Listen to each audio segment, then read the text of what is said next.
Hello, my wonderful fourth grade friends.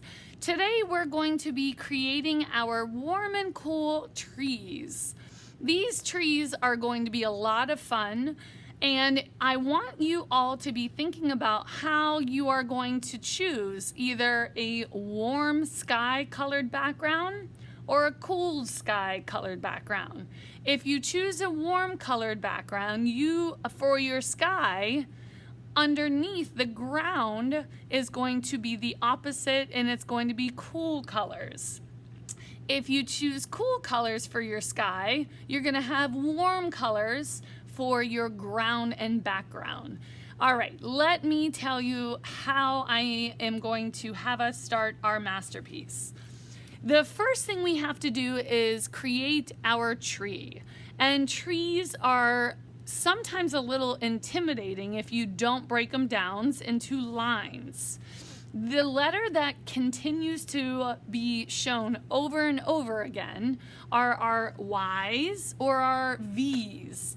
So I'm going to start by doing a straight vertical line, and notice my paper is also vertical. We want to have our paper have the most space to draw our tree. So I have my vertical line here. Then I'm going to do another vertical line, but not a vertical line, excuse me, a diagonal and a diagonal to make that letter, hopefully you can see at home, Y. Then on the diagram for your Canvas page, you can see a step-by-step that you may also refer to create your trees. So I'm going to add a little bit of height to my tree, and then do it again and bring it all the way out to the edge, and do one more to the edge and to the edge. All right, now we need to make some branches. So on my lower branch, maybe I'm gonna have it come up, and I'm gonna have it be a Y again. And then on here, I'm gonna have it come down. Maybe it's going to go to the edge. Notice my branches are all going to the outside so that I don't have it stopping from the inside of my page.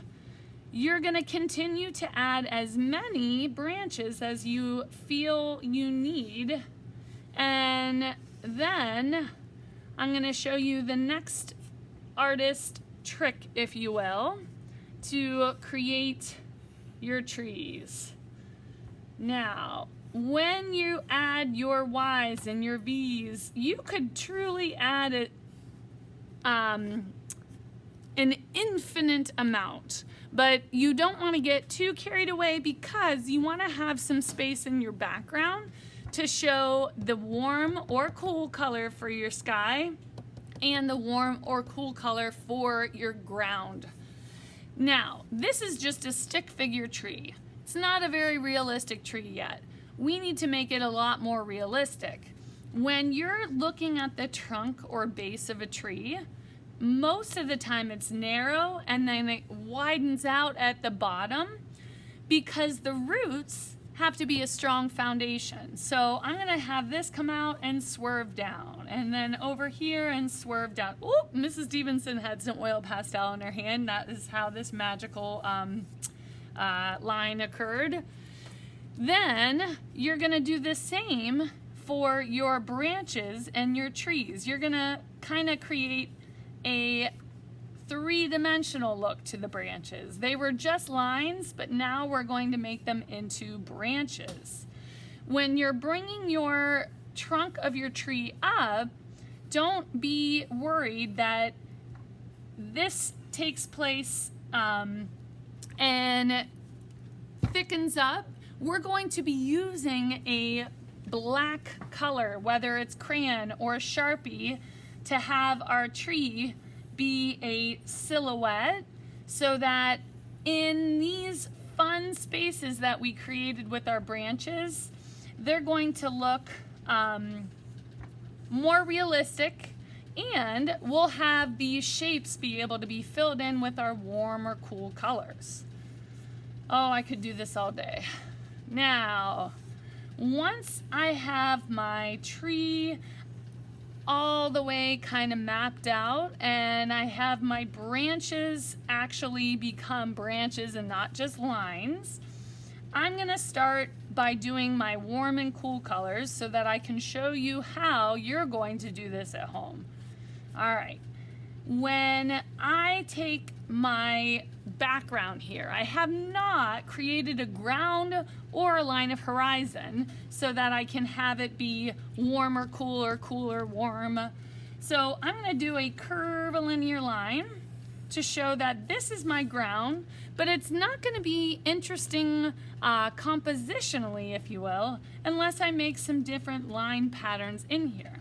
Maybe I want to actually add some mountains that are on the ground here too, so that I can utilize more than just one cool color. I can also create a pattern. Maybe the fields in the background, if you've ever seen some fun wheat fields out in the country, are gonna come and be kind of a checkerboard, if you will. So I have more opportunities for color choices in here. And I might even have another space that I create over here. All right. Now, how are we going to go about our next few steps? I will show you. All right, now, because I accidentally introduced some warm colors over here, I think I'm gonna start by doing warm spaces down on the ground and cool colors in between. Because I don't want to have too much time spent on Mrs. Stevenson coloring in her tree, I'm gonna only do a section so that you can see. I'm using oil pastels. You may use markers. You may use, I actually kind of think that I would recommend using crayons so they don't get blend in together with these oil pastels, or I would use colored pencils. If you're a very careful artist and you like to use the oil pastels and have them at home, you may do that. Just make sure you move your paper the way I'm showing you right now, or if you drag your hand across, this is a perfect example of what would happen. So after you take this step of making your tree a silhouette, that means all black, with whatever color you're choosing to use. That's why I didn't make you erase the skeleton part, because I'm gonna really pretend that I'm coloring all this in. I just want to save some time. This is all going to be nice and black so that in between you're going to be able to create your warm and cool colors. All right. So I just want to make sure that you guys understand, but also not take too much time away from your art making at home.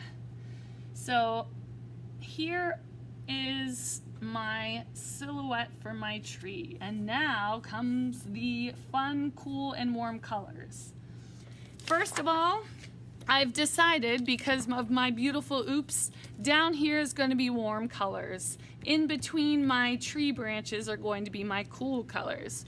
So for the first warm color section on my ground, I'm going to have a red. And I'm going to fill that in nice and neatly with my red. On the bottom of my landscape, since I'm going with that warm color, I'm gonna switch and have a different color touch the red so that it's not all the same. All these cool different types of lines I created, I want to make sure that I show when I'm doing this color detail. Then maybe I want to use a maybe a yellow or a yellow-orange for my next section. Each line that you created is a different opportunity to add a different warm color to it. So if I'm doing this checkerboard, this is a great opportunity to do a pattern with my warm colors. So maybe I'm only having my golden, orange, yellow every other checkerboard so that I can fill in with a different warm color. Let me see. Ooh, yeah, I'll go with this nice red orange here. So I'm gonna color in here. Now, for my sky, in between my branches, I'm gonna use cool colors. My purples, my blues, my greens and turquoise, all those fun, whoops, Mrs. Stevenson made a mistake, no big deal. I have a orange and an orange and an orange. So guess what I can do? I can go and peel that extra top layer of oil pastel off, and maybe I'll jump in with a bright yellow to make it look different from here and here. All right, so if I'm doing cool colors between my branches above my line of horizon, remember that important division, you are going to see all of that magic appear. Outline with the color you're using and then fill it in. So maybe I want to have this powder blue here and then switch to, let's see, what color is this? This nice dark blue. All of the sections in between our branches are going to be our cool colors. So I'm going to continue by working my way up and filling in all these puzzle pieces with my cool colors. All right, I'm gonna finish this last section and then let all of my artistes at home get to work. Just make sure after you finish doing your silhouette with your tree, and that means it's all black inside your tree, make sure that you are creating the warm colors on just the ground or just the sky. Then make sure you're creating your cool colors on just the sky or just the ground. Flip-flop. Hopefully that is going to be a super awesome fun way for you guys to learn about your warm and cool colors at home. I can't wait to see what you come up with, and thanks for joining me. Bye-bye.